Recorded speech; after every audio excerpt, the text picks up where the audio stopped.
Legenda Samba Paria. Alkisah, di daerah Mandar, Sulawesi Barat, hiduplah seorang gadis cantik jelita bersama seorang adiknya yang masih berumur 10 tahun. Kedua kakak beradik itu adalah yatim piatu. Mereka hidup rukun dan saling menyayangi. Mereka tinggal di sebuah rumah panggung peninggalan orang tua mereka yang berada di tengah hutan belantara, jauh dari pemukiman penduduk. Dari kejauhan, rumah mereka hampir tidak kelihatan, karena selain tertutupi pepohonan rindang di sekitarnya juga diselubungi oleh tanaman paria yang melajar melalui tiang, tangga, dinding, hingga ke atap rumahnya. Itulah sebabnya seorang gadis cantik itu dipanggil Samba Paria, yang berarti perempuan yang rumahnya diselubungi tanaman paria. Pada suatu hari, Samba Paria bersama adiknya sedang asyik menyantap makanan jepa di dalam rumah. Tanpa disengaja, ketika sang adik akan memasukkan jepa ke dalam mulutnya, tiba-tiba terlepas dari tangannya dan langsung jatuh ke tanah. Mereka membiarkan jepa itu di tanah karena kotor dan tidak layak lagi untuk dimakan. Pada waktu yang hampir bersamaan, rombongan Marakdia atau raja dari daerah pesisir Tanah Mandar sedang berburu binatang di hutan itu. Mereka datang dengan menunggangi kuda dan membawa serta beberapa ekor anjing pemburu yang sudah terlatih.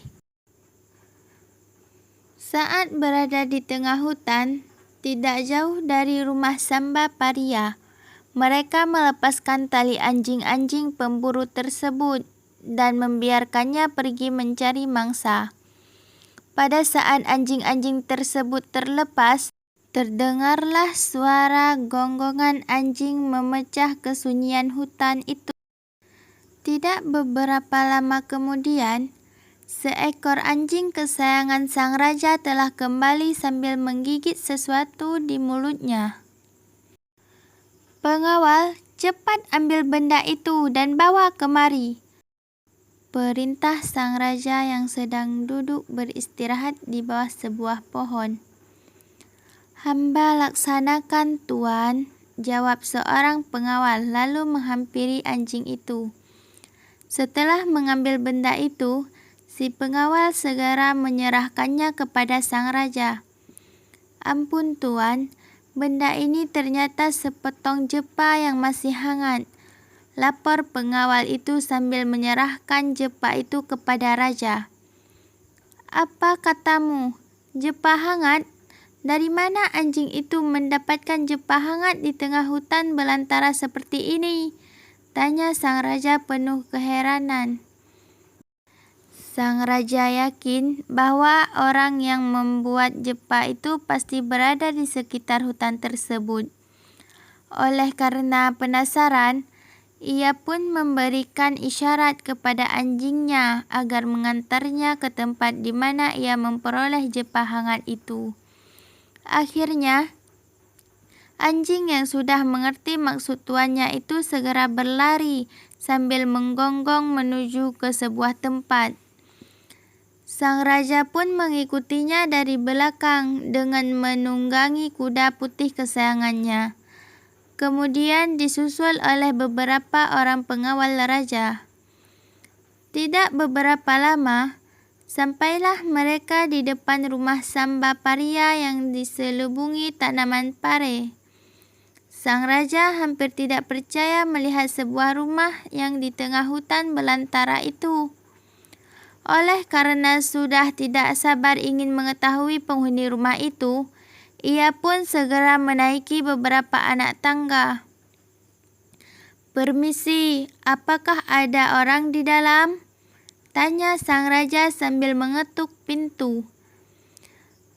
Beberapa saat kemudian, pintu rumah itu terbuka pelan-pelan. Alangkah terkejutnya sang raja saat melihat seorang gadis cantik jelita yang berdiri di hadapannya. "Cantiknya gadis ini," ucap raja dalam hati dengan takjub. Saat itu pula, hati sang raja tiba-tiba berdetak kencang. Rupanya, ia menaruh hati kepada si gadis itu. Hati Sambapariya pun bergetar tidak karuan. Tetapi bukan karena jatuh cinta, melainkan karena ia tahu bahwa orang yang sedang berdiri di depannya adalah seorang raja. Ia mengetahui hal itu karena melihat pakaian yang dikenakannya dipenuhi perhiasan emas yang berkilauan. Sambapariya pun bertambah yakin ketika melihat kuda yang ditunggangi orang itu berwarna putih. Di daerah Mandar pada saat itu, kuda berwarna putih merupakan kuda yang sangat istimewa yang hanya ditunggangi oleh raja dan kalangan ningrat kerajaan. "Silahkan masuk, Tuan." Sambapariya mempersilahkan sang raja sambil memberi hormat. "Terima kasih, gadis cantik. Kalau boleh aku tahu siapa namamu dan kamu tinggal bersama siapa di rumah ini?" tanya sang raja. "Ampun Tuan, hamba Sambapariya. Hamba tinggal di rumah ini bersama adik hamba yang masih berumur 10 tahun, jawab Sambapariya. "Aku adalah raja negeri ini. Aku bersama beberapa orang pengawalku sedang berburu binatang di hutan ini," kata sang raja memperkenalkan dirinya. "Oh ya, aku sangat haus. Bolehkah aku minta air minum?" pinta sang raja. Sambapariya pun segera menyuruh adiknya untuk mengambil air untuk sang raja. Setelah adiknya masuk ke dapur, ternyata persediaan air minum mereka telah habis. "Ampun Tuan, kebetulan persediaan air minum hamba telah habis. Tapi jika Tuan berkenan menunggu, hamba akan menyuruh adik hamba untuk mengambil air minum di sungai yang terletak di balik gunung," kata Sambapariya. "Dengan senang hati, aku akan menunggu di sini. Apalagi ada gadis cantik menemaniku," ucap sang raja mulai merayu. Saat itu, tiba-tiba muncul niat buruk sang raja ingin menculik Sambapariya untuk dijadikan permaisurinya. Sebelum adik Sambapariya berangkat ke sungai, sang raja melubangi tempat air yang biasa digunakan Sambapariya. Sang raja melakukan hal itu agar anak kecil itu berlama-lama di sungai, sebab tidak mungkin anak itu dapat mengisi wadah air yang berlubang. Beberapa saat setelah adik Sambapariya berangkat ke sungai, sang raja pun tidak menyia-nyiakan kesempatan itu. Ia segera memerintahkan beberapa pengawalnya yang menunggu di depan rumah agar membawa gadis cantik itu ke istana. "Ampun Tuan, jangan bawa hamba ke istana. Kasihan adik hamba ditinggal sendirian di sini," kata Sambapariya mengiba kepada sang raja. "Ah, biarkan dia sendirian di sini dimakan binatang buas," ucap sang raja dengan nada keras. "Pengawal, bawa segera calon permaisuriku ini," perintah sang raja. "Baik Tuan," jawab sang pengawal serentak dan segera melaksanakan yang diperintahkan raja. Sambapariya pun mulai bingung karena adiknya belum juga pulang dari sungai. Sang adik pasti mencarinya jika para pengawal itu membawanya ke istana. Ia pun segera mencari cara agar dapat meninggalkan jejak, sehingga adiknya dapat mengetahui kemana arah perginya. "Ampun Tuan, sebelum Tuan membawa hamba, bolehkah hamba mengajukan suatu permintaan?" pinta Sambapariya. "Apakah itu? Katakanlah," seru sang raja. Bolehkah hamba membawa beberapa lembar daun paria? Hamba sangat senang makan sayur daun paria, ungkap Samba Paria. Sang raja pun memenuhi permintaan Samba Paria. Setelah memetik puluhan lembar daun paria, Samba Paria pun dibawa ke istana dengan menggunakan kuda. Dalam perjalanan menuju ke istana, Samba Paria merobek-robek daun paria itu, lalu membuangnya di sepanjang jalan yang dilaluinya agar adiknya dapat mengetahui jejaknya.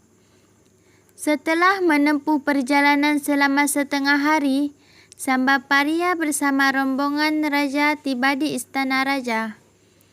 Sementara itu, adik Samba Paria baru saja kembali dari sungai tanpa membawa air minum sedikit pun.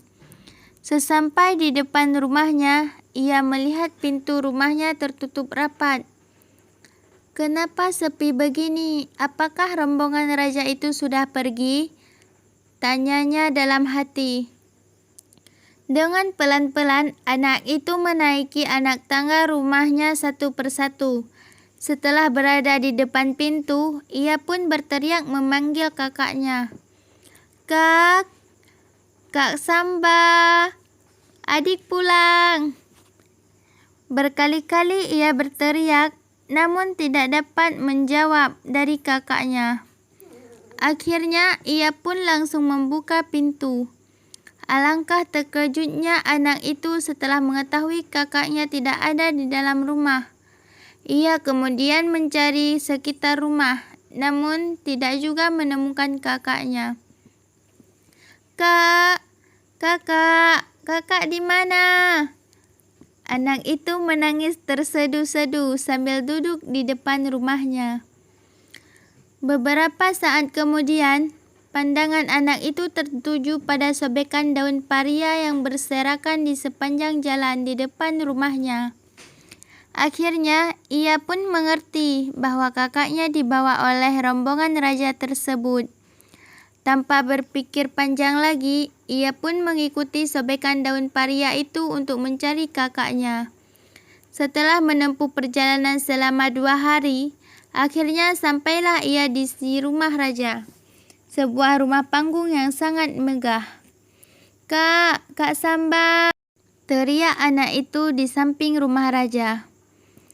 Setelah berteriak berkali-kali dan tidak mendapatkan jawaban, akhirnya anak itu berkata, jika kakak tidak sudi menemui adik, perlihatkanlah separuh wajah kakak di jendela, pintanya. Namun dari atas rumah itu, sang raja justru memperlihatkan padanya wajah kucing. Sementara Samba Paria dikurung dalam kamar agar tidak keluar menemui adiknya. Beberapa saat kemudian, anak itu berkata lagi, jika adik tidak boleh melihat wajah kakak, perlihatkanlah tangan kakak. Hati anak itu hancur ketika sang raja memperlihatkan kaki depan kucing kepadanya. Lalu ia berkata lagi, jika kakak masih menyayangi adik, tunjukkanlah kaki kakak. Benar-benar malang nasib anak itu. Sang raja kembali memperlihatkan kaki belakang kucing kepadanya. Oleh karena mengira sang kakak tidak sudi lagi menemuinya, akhirnya anak itu berpesan, baiklah, jika kakak tidak sudi menemui adik, adik akan pulang ke rumah. Adik akan menanam tanaman sebatang pohon kelor di sini. Jika batang kelor ini layu, berarti adik sedang sakit keras. Dan jika batang kelor ini mati, berarti adik juga sudah mati. Kata anak itu lalu bergegas pergi dengan perasaan sedih dan kecewa. Samba Paria hanya bisa menangis mendengar semua pesan terakhir adiknya dari dalam rumah itu. Ia selalu mengkhawatirkan nasib adiknya yang tinggal sendirian di tengah hutan. Untuk mengetahui keadaan adiknya, setiap hari ia mengintip batang kelor itu melalui jendela rumah. Semakin hari, batang kelor itu semakin layu. Hal itu menunjukkan bahwa adik Sambapariya sedang sakit keras. Mengetahui kondisi itu, Sambapariya mulai panik. Ia pun segera mencari cara agar bisa melarikan diri dari istana raja. Pada suatu hari, saat sang raja pergi berburu, Sambapariya mengajak dayang-dayang istana pergi mandi di sungai yang berada tidak jauh dari istana. Ketika sedang asik mandi, Sambapariya sengaja membuang cincin pemberian sang raja kepadanya ke dalam air. "Tolong, cincinku jatuh ke dalam air," teriak Sambapariya. Mendengar teriakan tuannya itu, dayang-dayang tersebut segera melompat ke dalam sungai. Mereka harus menemukan cincin itu. Jika tidak, mereka pasti akan dihukum oleh sang raja. Pada saat dayang-dayang tersebut menyelam, Sambapariya segera mengenakan pakaiannya dan mengambil bungkusan makanannya, lalu menunggang kuda hendak menemui adiknya yang dikira sudah meninggal. Sesampai di rumahnya, ia mendapati adiknya sedang sekarat. Dengan panik, ia pun segera membuka bungkusan makanan yang dibawanya, lalu menyuapi adiknya. Meskipun dengan perlahan-lahan, adiknya masih bisa mengunyah dan menelan makanan itu. Akhirnya, sang adik pun perlahan-lahan pulih dan sudah bisa diajak berbicara. Namun, hal itu belum membuat hati Sambapariya menjadi tenang, karena Raja Mandar pasti akan menyusul dan membawanya kembali ke istana. Sambapariya pun segera menghaluskan biji cabai rawit, merica, dan daun kelor sebanyak-banyaknya. Setelah itu, ia mencampurnya dengan abu dapur, lalu memberinya air sehingga bentuknya seperti adonan kue. Tidak lama kemudian, Raja Mandar benar-benar datang mencarinya. Sang raja langsung naik ke rumah dan mengetuk pintu. "Hei Sambapariya, buka pintunya. Kalau tidak, aku dobrak pintu ini," seru sang raja yang sudah berdiri di depan pintu dengan geram. Sambapariya pun segera membuka pintu rumahnya sambil membawa wadah yang berisi adonan cabai rawit, abu, daun kelor, dan merica. Saat pintu terbuka, ia langsung menyiramkan adonan tersebut kepada kedua mata sang raja. Raja itu pun langsung menjerit menahan rasa perih sambil mengusap-usap kedua matanya. Tanpa disadari, tiba-tiba kakinya terpeleset dan akhirnya jatuh terjungkal-jungkal ke tanah. Raja itu pun tewas seketika karena tulang lehernya patah terpental di tangga rumah Sambapariya. Sejak itu, Sambapariya pun kembali hidup damai, rukun, dan tenang bersama adiknya. Sekian, jangan lupa subscribe.